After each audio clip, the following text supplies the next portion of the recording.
Welcome to the Explainer. So here's something you might not realize about living in the US. You're basically dealing with two different governments at the exact same time. And believe me, they don't always agree. Today, we're going to decode the two most important pillars of that system, your legal status and your tax obligations. Understanding how they work, and more importantly, where they conflict, is absolutely key. That's a really powerful idea, right? But you know, that priceless gift, it comes with this surprisingly complicated instruction manual. And getting just one little rule wrong can cause some pretty serious problems. So, let's make sure we understand that manual. To really get a handle on this, you've got to understand these two pillars. Your legal immigration status on one hand, and your financial tax obligations on the other. They seem like they should be connected, but as you're about to see, they pretty much operate in separate worlds. Let's start with the one that gets most of the attention. Now, when we talk about the price of this gift, we're not just talking about money. Nope. It's about getting your head around a really fundamental and honestly kind of confusing part of the US system. Okay, if you remember one thing from this whole explainer, make it this. The agency that handles your legal status, like USCIS, and the agency that handles your taxes, the IRS, use completely different rulebooks. The words might be the same, but the definitions are not. Being a legal resident for immigration does not automatically make you a resident for taxes, and it works the other way around too. This is exactly where most people get tripped up. All right, let's tackle that first pillar, status. This is all about your legal right to be in the country, and it's all managed by US immigration law. For a lot of people, the end goal here, of course, is citizenship.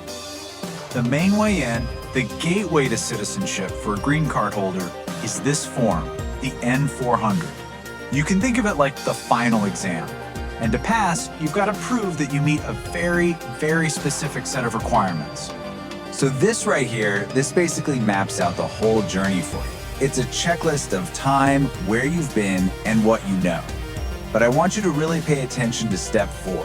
Demonstrate good moral character. That's a crucial and kind of subjective requirement where things like your tax history, which we're about to get to, can become a really big deal. And you know what's really interesting here? The system actually has some built-in flexibility. It recognizes that, hey, if you've been a lawful resident for 15 or 20 years, you've already shown a deep, long-term commitment. These exemptions are really just a practical way of acknowledging that dedication. All right, on to pillar number 2. Now this is where things can get, well, pretty tricky for a lot of folks. Your obligations to the IRS. This has absolutely nothing to do with your visa or your green card. This is strictly about your financial duty to the country. And boom, right here, we've hit the single biggest point of confusion for so many people. The IRS has its own definition of resident, and it's all based on math, not your immigration papers. Getting this wrong could mean you're failing to pay taxes you legally owe, and that can have some serious consequences, not just for your wallet, but for your immigration status too. Okay, let's really dig into the heart of this. Because to get it right, you have to be able to answer one really critical question. Well, the thing is, the answer totally depends on who's asking. Is it the immigration agency asking about your right to live here? Or is it the tax agency asking about your obligation to pay up? And this is the absolute key takeaway. These two things are not the same. For example, you could be here on a student visa. For immigration purposes, you are non-resident. But if you spend enough days on US soil, the IRS will look at you and say, nope, you're a resident for tax purposes, which means you have to report your worldwide income. One status does not control the other. So how does the IRS figure this out? Well, they use this very specific formula, and it's called the substantial presence test. It has nothing to do with your visa or your legal status. It is purely a numbers game. It just calculates a weighted average of the days you've been physically inside the US over the last 3 years. 183. That's the magic number. As a general rule of thumb, if you are physically present in the US for 183 days or more in a single year, you will almost certainly be considered a US resident for tax purposes for that year. It doesn't matter what your immigration status is. Okay, so what happens when things go wrong? When you get tangled up in all this complexity and just can't find a way out? Well, the good news is the government has official free advocates whose entire job is to help you. Believe it or not, there are 2 key services out there designed to be your advocate when you've hit a wall.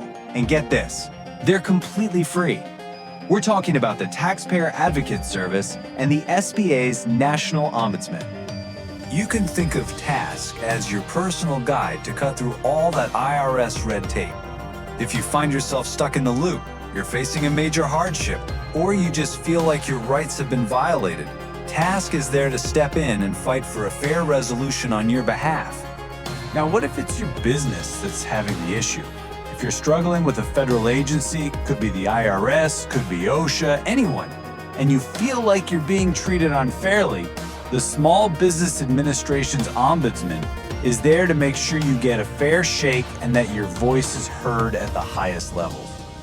So when you boil it all down, getting a grip on these 2 pillars isn't just about, staying out of trouble. It's really about taking ownership.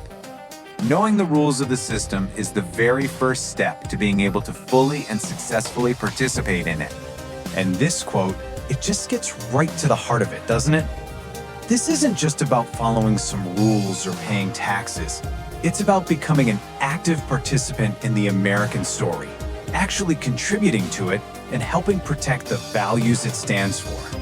Look, by understanding this system, both pillars, your status and your obligations, you're not just a passenger anymore. You've got the manual. You have the tools you need to build your life, your business, and your very own American story.